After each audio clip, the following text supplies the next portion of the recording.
My name is Natalie Spencer. I'm 31 years old and a structural engineer working for one of the largest construction firms in Chicago. I design the kind of buildings that shape city skylines, the kind that people point at with admiration, though my own family never once looked at me that way. In their eyes, I was always the invisible one, the unnecessary daughter. I grew up in the shadow of my older brother, Lucas Spencer, who was the family's golden child despite his constant string of failures. He drifted from one business idea to another, never sticking to anything long enough to succeed. But none of that seemed to matter. To my parents, Lucas could do no wrong. I, on the other hand, was just there, a placeholder. The one who quietly worked hard but never quite measured up to the son they adored. The only person who truly saw me was my grandmother, Beatrice Spencer. She believed in me when no one else did. She was the one who encouraged me to pursue engineering, even when my parents mocked the idea. That's not a job for a woman. They told me repeatedly, why don't you pick something easier, something more suitable? But Grandma Beatrice told me to follow my own path, no matter who tried to stand in the way. She used to say, Natalie, don't let anyone tell you what you're worth. You define that for yourself. I clung to her words. They became my silent armor through the years. When she passed away 2 years ago, it shattered me. But in her will, she left me something that stunned everyone, a sprawling house on Hawthorne Street, worth nearly $1.2 million. It wasn't just a house. It was her legacy, her trust, her final message to me that I mattered. But my parents and Lucas didn't see it that way. They assumed the house would automatically belong to Lucas. After all, wasn't everything supposed to fall into his lap? Weren't daughters like me supposed to step aside? When the lawyer read Grandma's will and confirmed that the house was mine and mine alone, I could see the disappointment in their faces. It wasn't grief. It wasn't shock. It was entitlement slipping through their fingers. From that day forward, they stopped referring to it as Natalie's house and started calling it the family home, as if I was merely a temporary occupant. They began to act as though they owned the place. My parents suggested changes to the decor, made decisions without consulting me, and Lucas even brought his friends over without asking, treating it like his own property. I paid the taxes, the maintenance, the repairs, but they claimed the authority. That was the beginning, the quiet invasion. The moment I realized that even when you have the deed, you can still be treated like a stranger in your own home. Even though I held the deed to the house, I was still treated like a guest in my own home. Ownership meant nothing when my family continued to behave as though I didn't matter. It was a slow erosion, one I didn't see fully until it was nearly too late. At first, it started with small things. My parents began holding regular family gatherings at the house, as if it were some neutral family property, not a place I solely owned. They would invite relatives, host dinners, and organize celebrations without ever asking for my input or permission. It was always framed as something that benefited everyone. I told myself not to make it a fight. I wanted to believe that maybe this was their way of including me. But over time, the line between what was mine and what they claimed began to blur dangerously. One Saturday, I came home from a work trip to find that the dining room table had been replaced. The sleek glass-top table I had chosen was gone, and in its place was a bulky wooden one that Lucas said better fit the family's vibe. I confronted them, confused and angry. "You've been talking about getting something more traditional," my mother said dismissively, pouring herself tea as though the matter was settled. I hadn't. I had never once said that. And yet, they had all agreed without me that my house should reflect family traditions, which, as it turned out, meant their preferences. Lucas became increasingly comfortable bringing his friends over without notice, often using the living room for his casual business meetings. "It's good to get some energy flowing in here," he said, as if I were the one taking up unnecessary space. He'd invite them in, offer them coffee from my kitchen, and act as though I was just a roommate they occasionally had to tolerate. The more I tried to reassert my position, the more they guilted me. "Family doesn't need to ask," they would say, like it was some unwritten rule I had foolishly forgotten. Lucas's so-called entrepreneurial spirit became the centerpiece of every conversation. He'd always had the next big idea, a tech app, a delivery service, a sustainable clothing line, none of which lasted more than 6 months. But this time, he was certain he had found the one. A high-end fitness studio franchise. The only problem, he needed significant capital to secure the initial investment. And that's when the sweet trap began to close around me. Over Sunday dinner, they pitched the idea. My father, my mother, and Lucas spoke as though the plan was already agreed upon. They just needed me to co-sign a loan, using the house as collateral. They dressed it up beautifully, talking about family unity, shared success, and how proud Grandma Beatrice would be if we built something together. "We trust you, Natalie," Lucas said smoothly. "You're the responsible one. If the loan is under your name, the bank will approve it without hesitation. It's the safest way." My parents nodded in unison. "You know Lucas has the potential," my father added, "and it's not like you'd actually lose the house. We're in this together." It wasn't really a request. It was an expectation wrapped in artificial affection. I hesitated. I knew their pattern. But somewhere deep inside, a stubborn part of me still wanted to believe their words. That part of me still craved their approval. I said I needed time to think. The next day, Lucas texted me a list of banks he had already contacted using my name as the potential borrower. He sent me property proposals, projected profits, and mock-up designs as though the decision had already been made. The pressure mounted quickly. My parents began reminding me of everything they had done for me.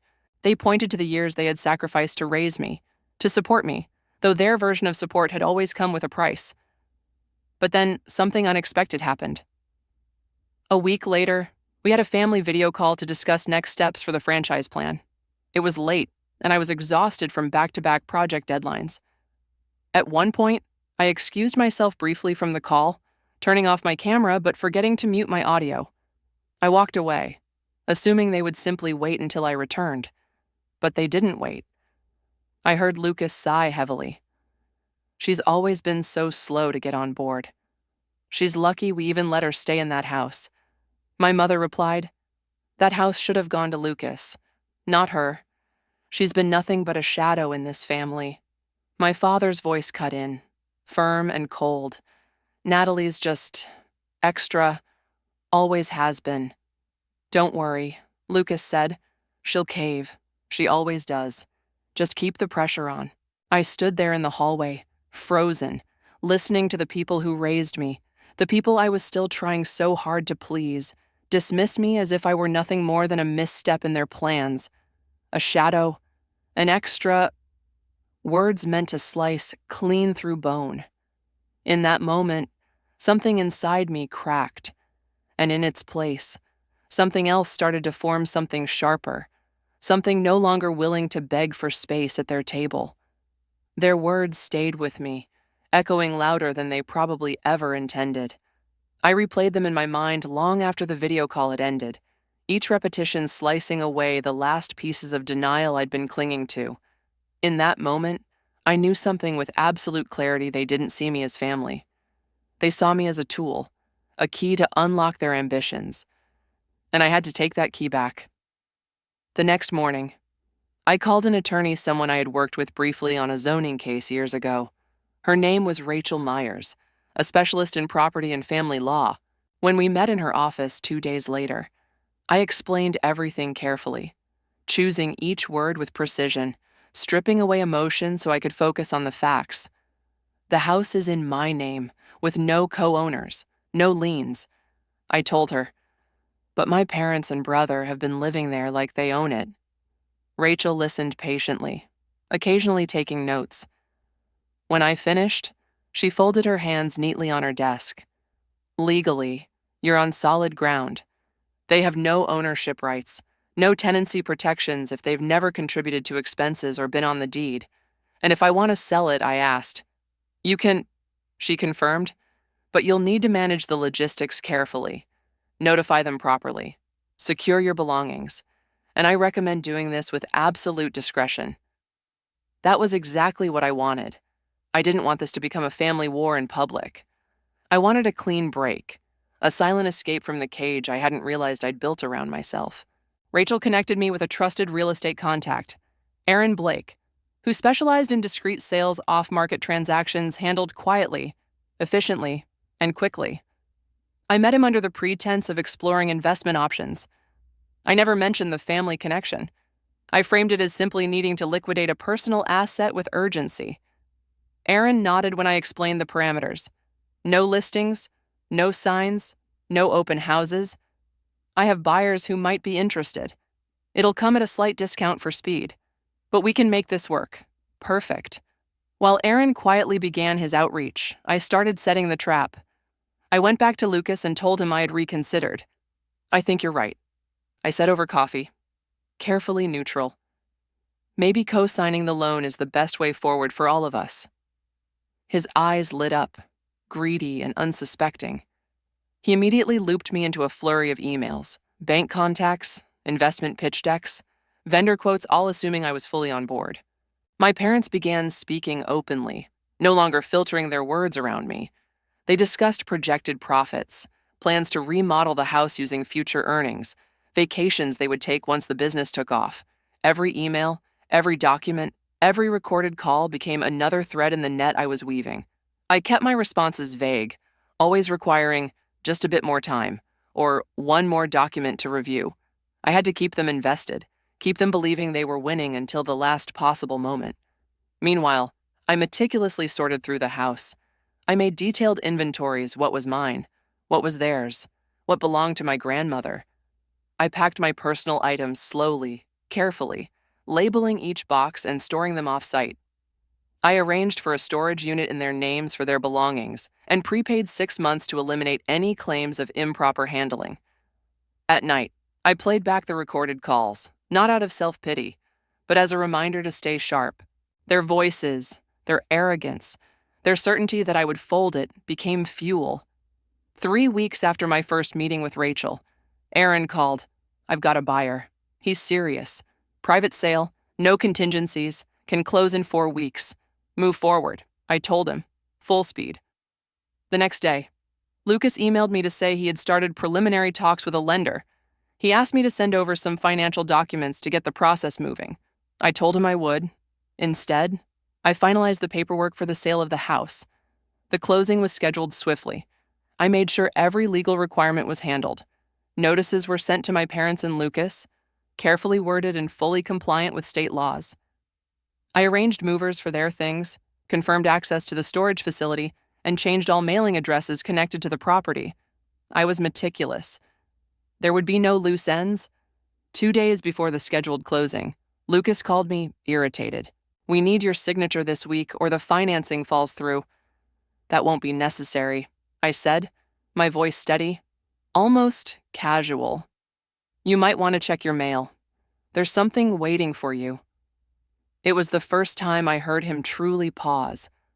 What are you talking about? You'll see, I said, then hung up. By the time they opened the certified letters notifying them of the sale, the deal was done. The house was no longer mine, but more importantly, it was no longer theirs. Their plans, their schemes, their assumptions collapsed overnight, and for the first time in years, I felt like I could finally breathe. I thought selling the house would be the hardest part, but I was wrong. The hardest part was the storm that followed. It didn't take long for them to find out. 2 days after the sale was finalized, my phone lit up with missed calls from Lucas, my mother, and my father, one after the other in rapid succession. Voicemails ranged from angry to panicked to condescending. When I didn't answer, they escalated. They showed up at my office, loud and furious, demanding to see me. The receptionist called me in a panic. Natalie, your family is here. They're causing a scene. Should I call security? I almost told her to let them in, to face it immediately. But I wasn't going to let them control the narrative in my workplace. No, I said firmly. Tell them I'm unavailable and ask them to leave. My manager later informed me that they had been escorted out after refusing to calm down. I knew they would try again. I needed to control the next encounter on my terms.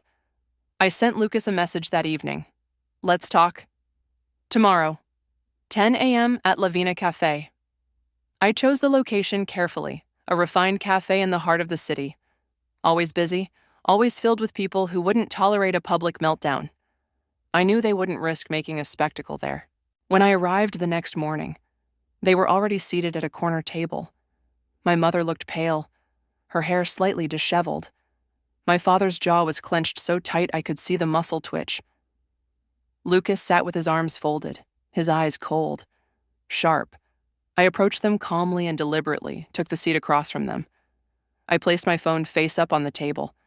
"Is that necessary?" my mother asked, her voice tight. "Yes," I said.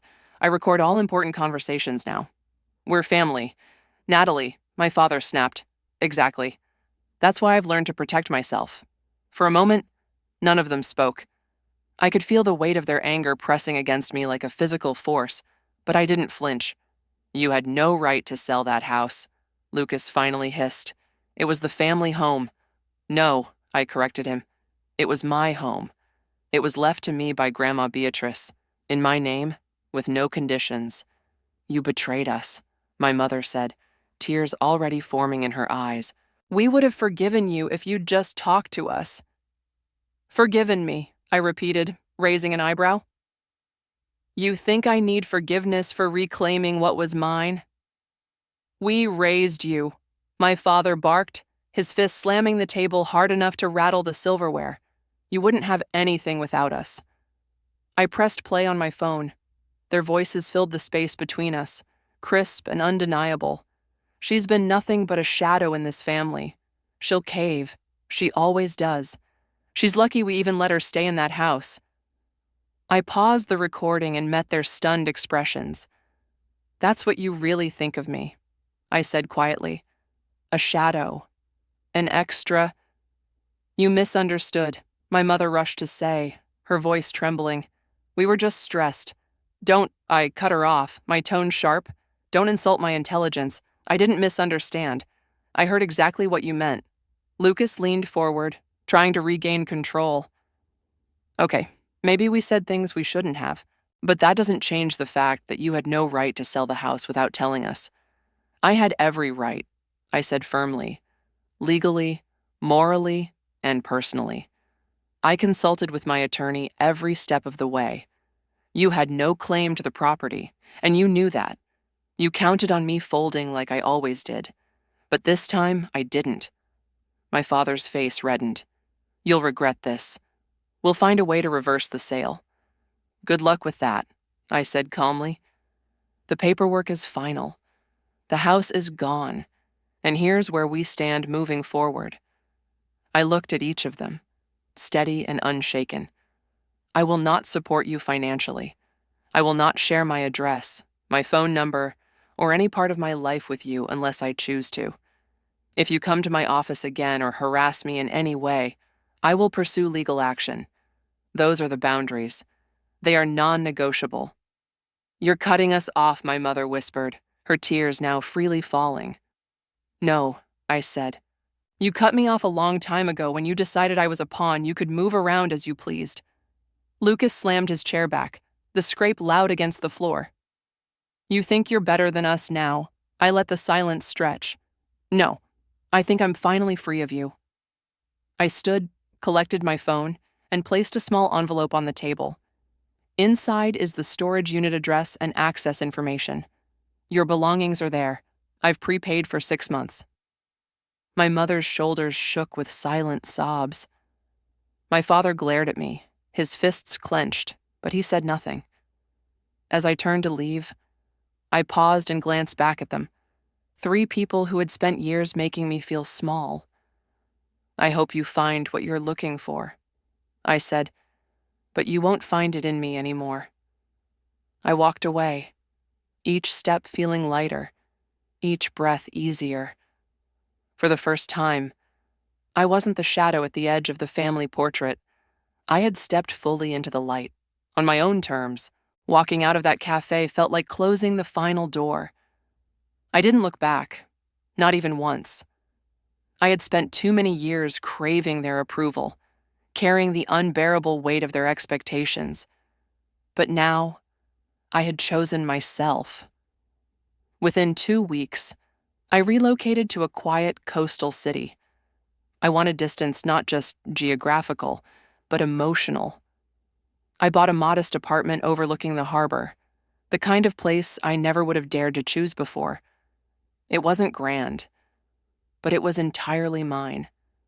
Every piece of furniture, every picture on the wall, every choice reflected me, not a family tradition, not anyone else's expectations.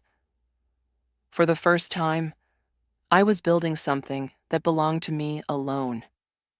The days passed quickly as I settled into my new rhythm. Morning walks by the ocean became my way of reclaiming silence, of listening to something other than the echo of my family's voices. I transferred to the regional office of my construction firm, where no one knew the weight I had shed. It was a clean slate, and I treated it like one. But a part of me kept circling back to the deeper problem, not just my story, but how many people might be living something similar without realizing they had the right to step away. I couldn't unhear what my parents and Lucas had said about me, but I could use it. I began researching financial manipulation within families. I read studies, legal articles, and personal stories. I found countless cases where parents, siblings, or partners had used money and guilt to control someone's life. And the worst part, most victims didn't even recognize it as abuse. I couldn't let that sit. I knew I had to do something. I pitched an idea to my manager, a financial autonomy workshop specifically designed for young women navigating family pressures. It would teach them to recognize manipulation, set financial boundaries, and make informed decisions without guilt. My manager loved the idea and offered full company support to launch it. Soon, I was standing in front of groups of women, some younger, some my age, sharing what I'd learned. I didn't tell them my full story, but I spoke about the patterns, the red flags, the importance of protecting your financial independence, especially from the people closest to you. The response was overwhelming. They asked questions I once didn't have the courage to ask. They shared their own stories about being pressured to co-sign loans, to fund family businesses, to buy homes under someone else's name. Word spread quickly. Soon, I was hosting regular sessions, invited to speak at conferences, even contacted by local journalists interested in the growing conversation around financial abuse within families. It was at one of these events that I reconnected with someone I hadn't expected: my aunt, Elaine, my grandmother's sister. We hadn't spoken since the funeral, but she approached me after a workshop, her eyes soft with recognition. "Your grandmother would be proud of you, Natalie," she said over coffee later that afternoon. "She always knew you were stronger than they ever let you believe." Elaine told me things I had never heard before. She said my grandmother had long understood my father and Lucas's entitlement, that she had seen them try to manipulate her as well, always asking for money, always expecting more. "Beatrice didn't talk about it much," Elaine said, "but she made her decisions with a clear head. She left you that house because she knew you would honor it. She wanted to give you a chance to build your own life." It comforted me more than I realized it would. It meant my grandmother had seen me, not just as a granddaughter, but as a person worthy of trust. Therapy helped me see it even more clearly. I had started weekly sessions after moving, not because I thought I was broken, but because I wanted to understand why I had spent so long fighting for a version of love that had never really existed. My therapist helped me untangle the web I'd been caught in, how I had been conditioned to believe that love had to be earned through sacrifice, that boundaries were selfish, that my worth depended on what I could give. Little by little, I began to release that narrative. I learned that I didn't need to hate my family to move on from them. I simply needed to stop waiting for them to be the people I wished they were. I accepted that their inability to love me unconditionally was about them, not about me. In the quiet moments, I sometimes thought about Lucas, about my parents. They had sent a few more emails after our last meeting, pleas mixed with accusations, but I didn't reply. There was nothing left to say. What remained was my new life, a home that was mine, work that mattered, friendships that weren't transactional, and a growing sense that I could be whole without their approval. For the first time, I was no longer defined by the role they had assigned me. I was something else entirely, someone who had walked away, not in anger, but in peace. 3 months passed quietly after I walked away from them. I thought maybe that would be the end, that they would finally let me go. But the past has a way of circling back, especially when people are not ready to lose what they once controlled. One afternoon, an email arrived in my inbox. It was from my mother. The subject line read, "Can we meet, please?" The message was careful, wrapped in what looked like softened words. They wanted to talk again. They said they regretted how things unfolded. They wanted to apologize. They wanted to rebuild. But beneath the polished sentences was the same unspoken request, the same expectation that I would once again make room for them in my life, that I would carry the weight they had never been willing to shoulder themselves. I agreed to meet them, not out of hope for reconciliation, but to give them, and myself, the final clarity we all needed. We met at a quiet park cafe, far from the places where we used to share memories, as if the distance itself could protect me. My father looked older, the sharp edges of his temper dulled but not gone. My mother wore a rehearsed softness on her face, but her eyes betrayed the calculation I had come to recognize too well. They started with apologies, tentative, carefully worded, designed to sound sincere but never once touching the core of what had happened. They spoke about misunderstandings, about family ties, about moving forward. And then, almost gently, they brought up their current financial difficulties. They had downsized, they said. Retirement wasn't what they had expected. Things were tighter now. Maybe I could help. Just a little. I listened without interrupting.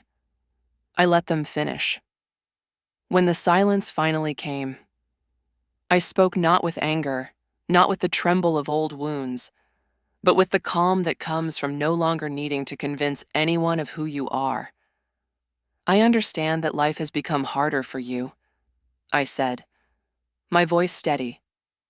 But your life is yours to carry. I am not your safety net. I am not your financial plan. My mother's expression faltered, as if she had not prepared for that kind of firmness. But we're family, she whispered. Yes, I said, we are. But family doesn't mean forfeiting my freedom to rescue you from the consequences of your choices.